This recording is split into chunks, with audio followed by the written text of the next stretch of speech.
What's up, it's Jan back at it again with another nerdy bookish video. This is gonna be my April wrap up.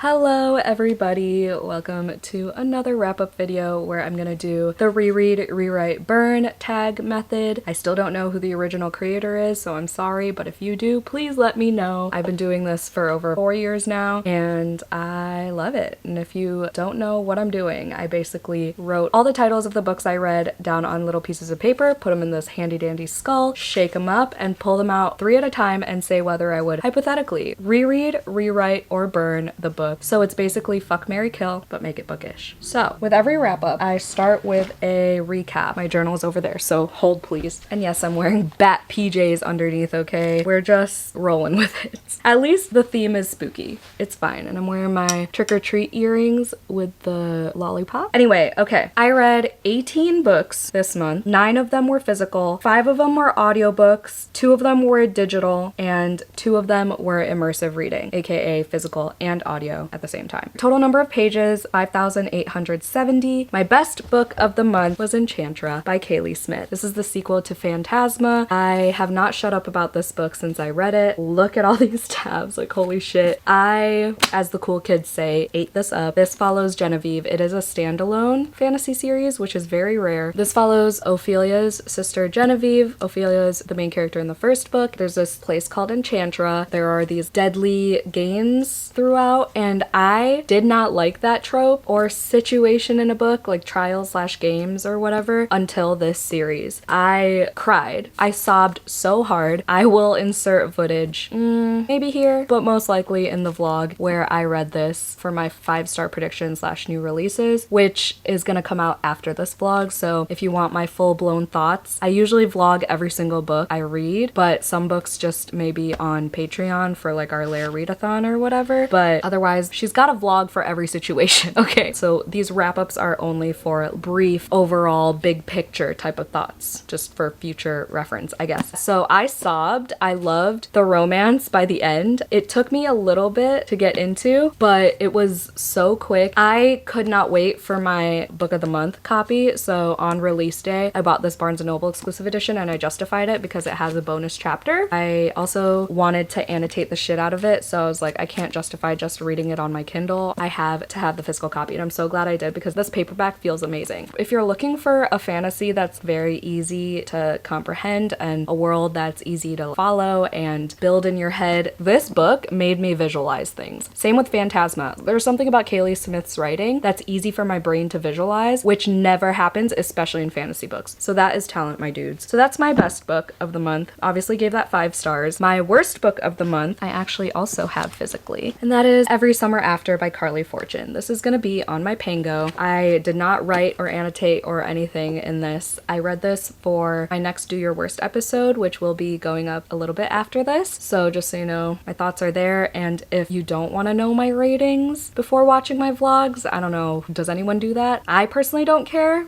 in terms of like other creators, but if you're like that and you want the vlog before the wrap up, then it's okay. I won't be offended if you X out of this and come back later if you want to. But I gave this 2 stars. I thought I was gonna like it. I bought this from Pango, so at least I didn't pay full price for it, but I got this like years ago when it first came out. Watch it be like last year. No, it was 2022. So I got it that year when it was blowing up on the internet. I was interested because it's a second chance romance and it's childhood friends to lovers, and it's compared to Love in Other Words by Christina Lauren, which I loved. Read Love in Other Words instead because it's basically copy paste. Also watch The Summer I Turned Pretty instead. I haven't read the books, but I heard they don't age well, but the show's addictive as fuck, and I think it's way better than this summer lake house situation. The ending was just so dumb. I literally wanted to throw this book off my balcony. I don't like summer books in general, but I thought I'd give this a shot because of the reasons I said, but alas. I did listen to the audiobook for this one, thankfully, because I would not have been able to stand just reading this with my eyes. So that was my worst book. The arcs I read for this month, because I have a few like monthly goals.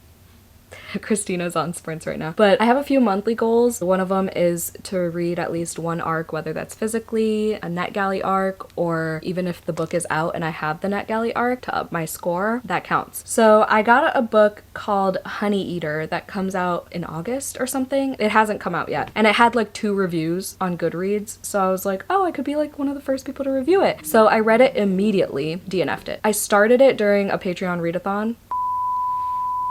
I started it during my Patreon readathon and I DNF'd it fairly quickly. It was like 16% through or something like that. It had gothic vibes for sure, but I just knew I wasn't gonna get invested in the characters or anything. And it was super short, so I was like, okay, if I'm not invested by this point, it's not gonna happen. So I DNF'd that, and then the other arc that I did finish is Mapping the Interior by Stephen Graham Jones. I got an arc of this because of the reprint. So this came out a long time ago, but they reprinted it with a different cover. Tor Nightfire gave me an arc of it. I gave it 3 stars. Stephen Graham Jones, I should give up and just accept that maybe he's not the author for me, but I just can't stop giving this man chances. So I'm gonna keep going until I find a 4 or 5 star from this man. I think I'm burnt out on grief horror. I've said it before, but this was another grief horror with like ghosts. My patron informed me that it's also about like colonization, and that's like the haunting of it all. I just can't vibe with Stephen Graham Jones's writing, and I know pretty much everyone says he's a hit or miss author. Like, you either love or hate his writing. There's like rarely ever an in between. This is the highest I've rated any of his books so far, but I'm gonna keep trying. Okay, I own a couple more of his books, so I'm gonna keep trying, but I don't have high hopes. So that was the arc. Coffin Covers Challenge is my monthly challenge over on Patreon, where we look for something on the cover every month and read at least 1 book with that criteria. And in April we were looking for clouds on the cover, which was actually a lot easier than I thought, and I just realized that Every Summer After has clouds, so that counted. And then also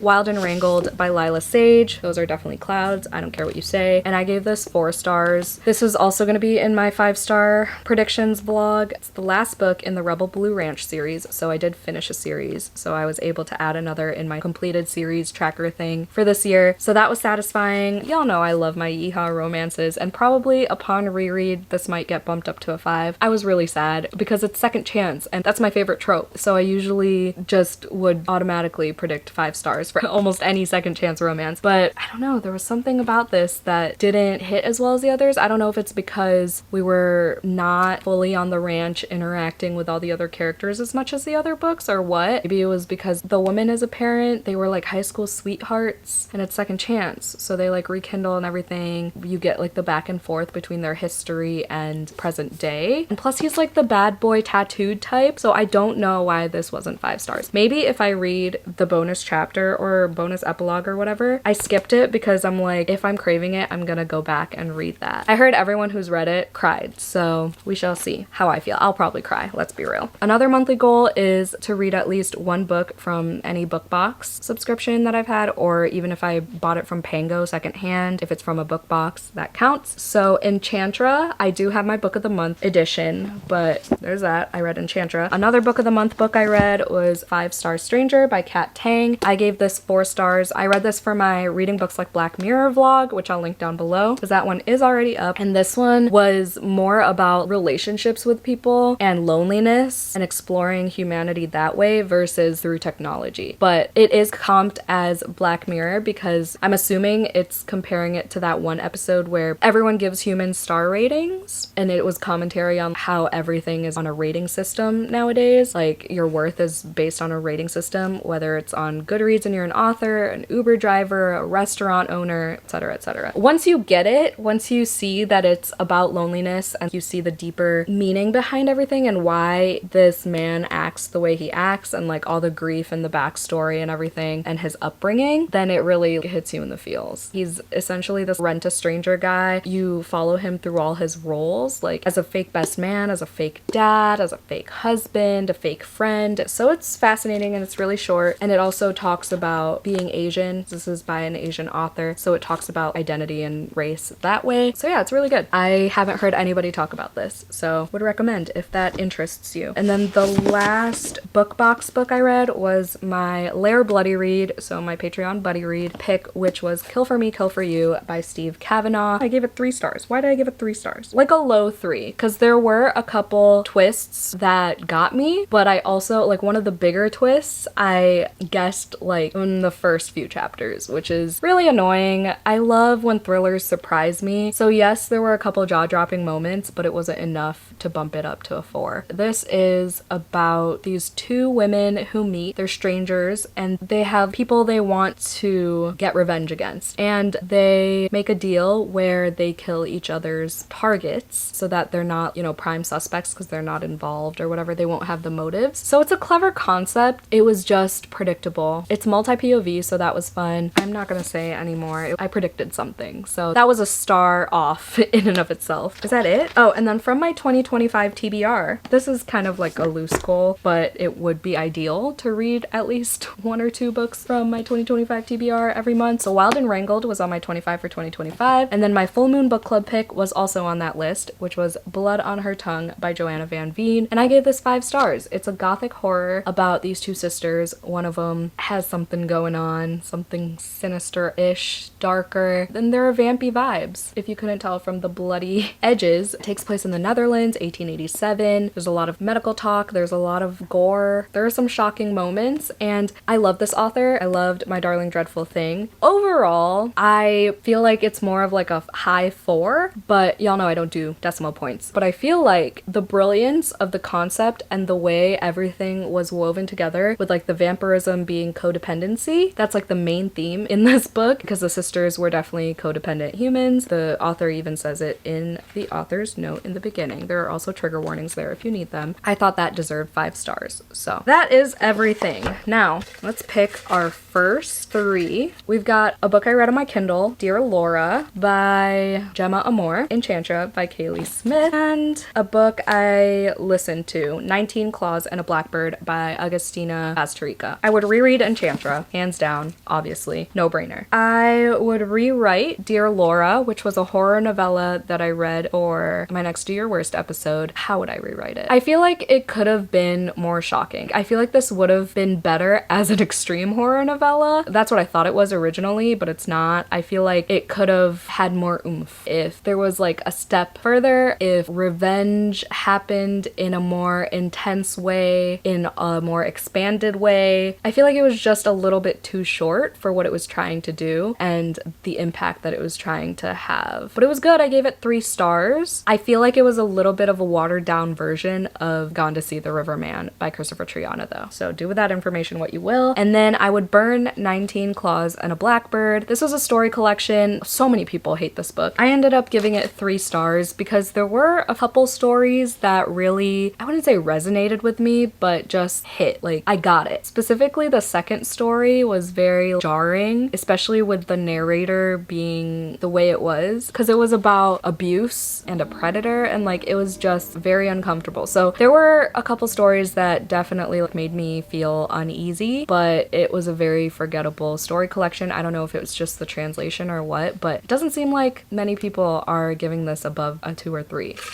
The next 3, we have Mapping the Interior by Stephen Graham Jones, Earthlings by Sayaka Murata, I think, and then Kill for Me, Kill for You by Steve Kavanaugh. Okay, I think I would reread Earthlings because this was very disturbing, and I feel like if I read it physically rather than audibly, I would be able to highlight things. I gave Earthlings 4 stars because I appreciated what it was trying to do with like all the metaphors and stuff, but I feel like it could have done without all the metaphors, or at least less of them, because it was a lot about like space and this girl's imagination and everything, but this girl went through so much. When people say this is like weird girl horror, this is trigger warning horror, like trauma. It's intense. It's just a lot at once. There'd be some slow parts and then all of a sudden something happens so nonchalantly, at least that's what the narrator makes it sound like, and then it's just like what the fuck in the most fucked up way, and everything's on page. There's essay, there's grooming, there's incest, there's so much. But I would reread it because I'm fucked up. I don't know if I would give it 5 stars the second time around or if I read it physically, but I think annotating it would help really internalizing it. Whatever. I don't know. Maybe I shouldn't reread it ever, and maybe I shouldn't internalize it because that was depressing and I didn't really like the ending. I would rewrite Kill for Me, Kill for You, make it less obvious, and then I would burn Mapping the Interior. Next we have Episode 13 by Craig DeLuey, #DRCL Volume 3 by Shinichi Sakamoto, Nagato, and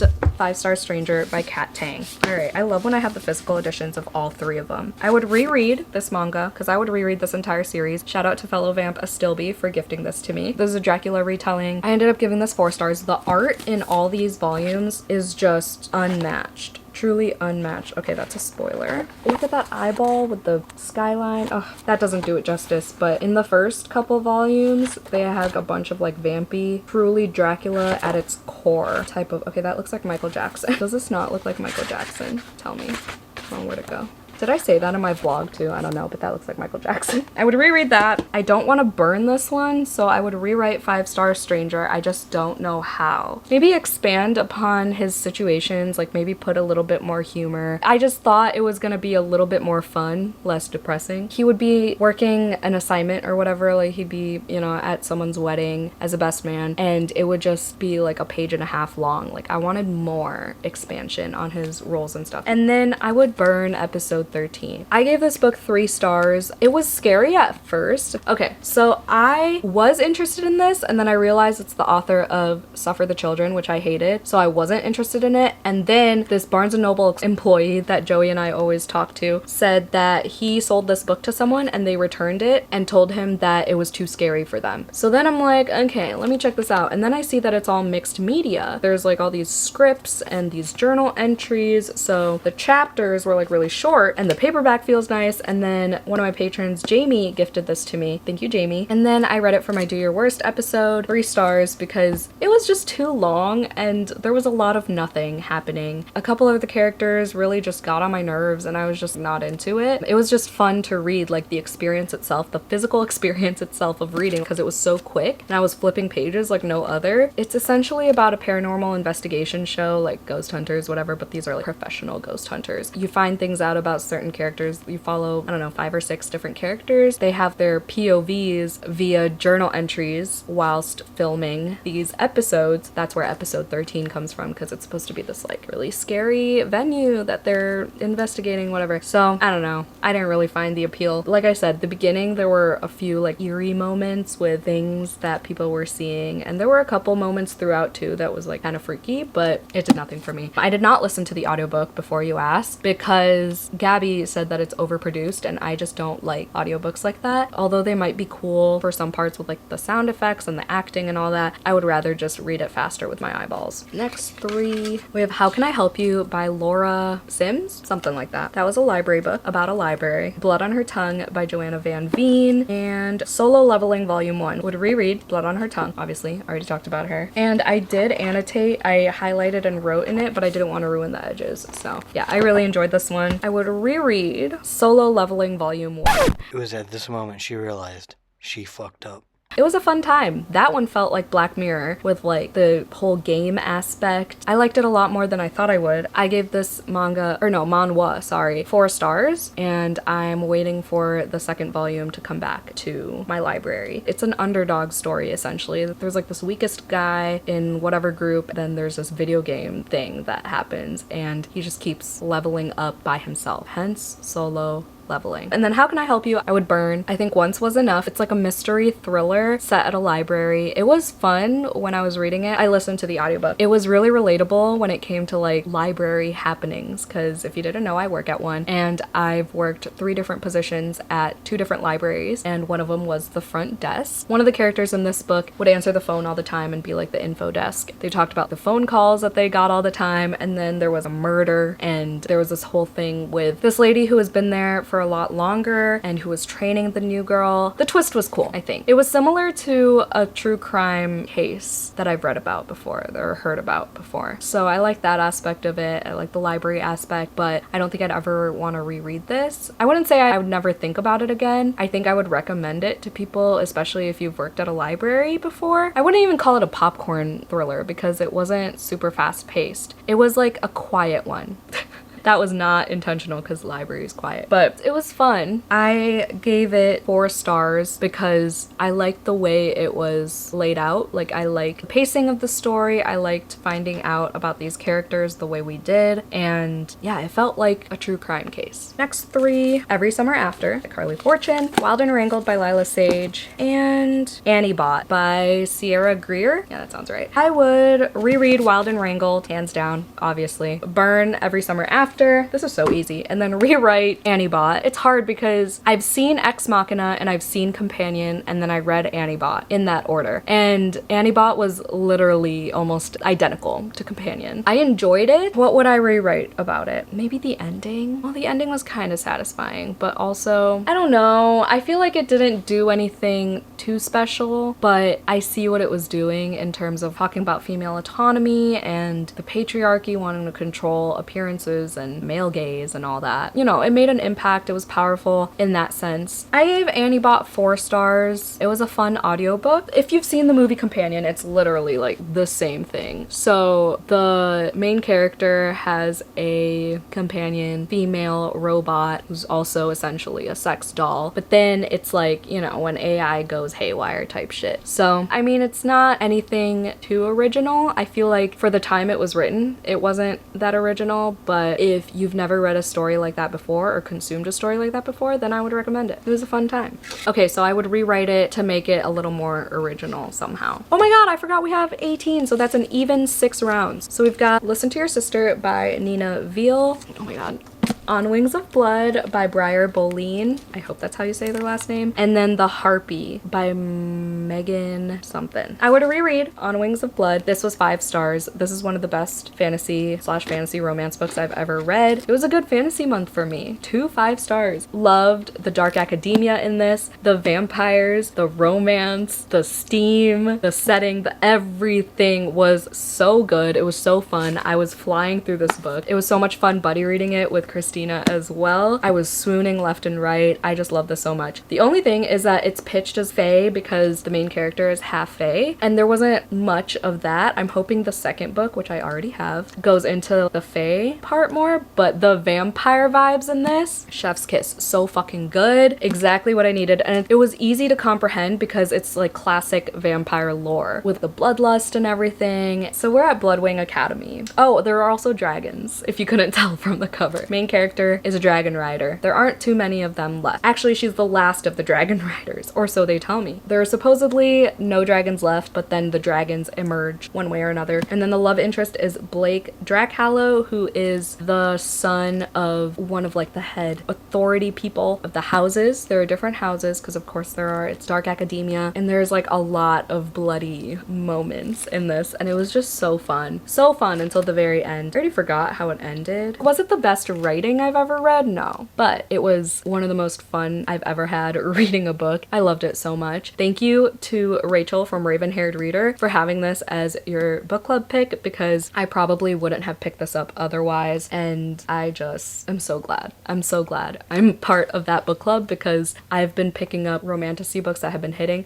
other than last month. Amid Clouds and Bones I DNF'd, but Anathema and then this, and the next month is Shield of Sparrows. I'm so fucking excited. I would burn Listen to Your Sister. I gave this 2 stars. I read this for Gabby's Booktube book club, and I have a live show with her and Brie from Locked Booktition. I understand more things now that maybe if I knew as I was reading it, or like actually thought deeper about this and analyzed everything more, I maybe would have given it a 3. But the pacing, it took too long to get to the cabin, which is in the synopsis, and then there were a lot of like fever dreamy things that I wasn't into nor expecting from the, like I just wanted a creepy cabin thriller, like campy, you know, and there was a lot more in this, but I also didn't like the writing style. There were a lot of moments that were trying too hard to be funny, too hard to be kind of edgy. I don't even know. I did like Kala. She was cool. She was the big sister, or no, was she the big sister? I can't remember. She was the middle child. And then there was Dre and Jamie. And Jamie was the annoying little brother who always got in trouble and like messed up her work days and everything, and she basically had to grow up fast and take care of her siblings. And Dre was just like not pulling his weight. So there was that family dynamic, which I enjoyed reading about. I don't have siblings, so it's hard for me to relate to sibling stories, but when they were like bickering, I was like, oh shit, they really just said that to each other. It was kind of weird with like the fever dreamy hallucination type things that Brie had to explain to Gabby and I. But once we got it, you know, we got it. But I still stand with my 2-star rating and I would still burn this. So I'll have this on my Pango. And then the third one was the Harpy. I would rewrite it. Ooh, this one, I was expecting to get a lot more weird. I was expecting to get a lot more unhinged. So there's this woman in a marriage where she's unhappy. It was like basically falling apart. And then he was like, okay, to make it up to you, you can hurt me 3 times. So she does. And you know, the first one was an oh shit type of moment, but the other 2, I was just like, oh, that's it. So I really wanted this to get weird. And then there was like this fairy tale part of it where in between chapters or whatever, there were like these little passages that felt like a fairy tale, and it was about turning into this harpy, which is like this mythological bird creature thing, like half lady, half bird. I didn't really like that part. I thought it was gonna be like a Pisces by Melissa Broder type of situation, or Night Bitch, which I haven't read yet. But yeah, no, it had more of a tone of fairy tale that I'm not really into. But yeah, that's everything. Let me know what you think about any of these books. If you agree, disagree, chat in the comments. Hope y'all had a good reading month. Let me know things about your reading month. If you made it to the end of this video,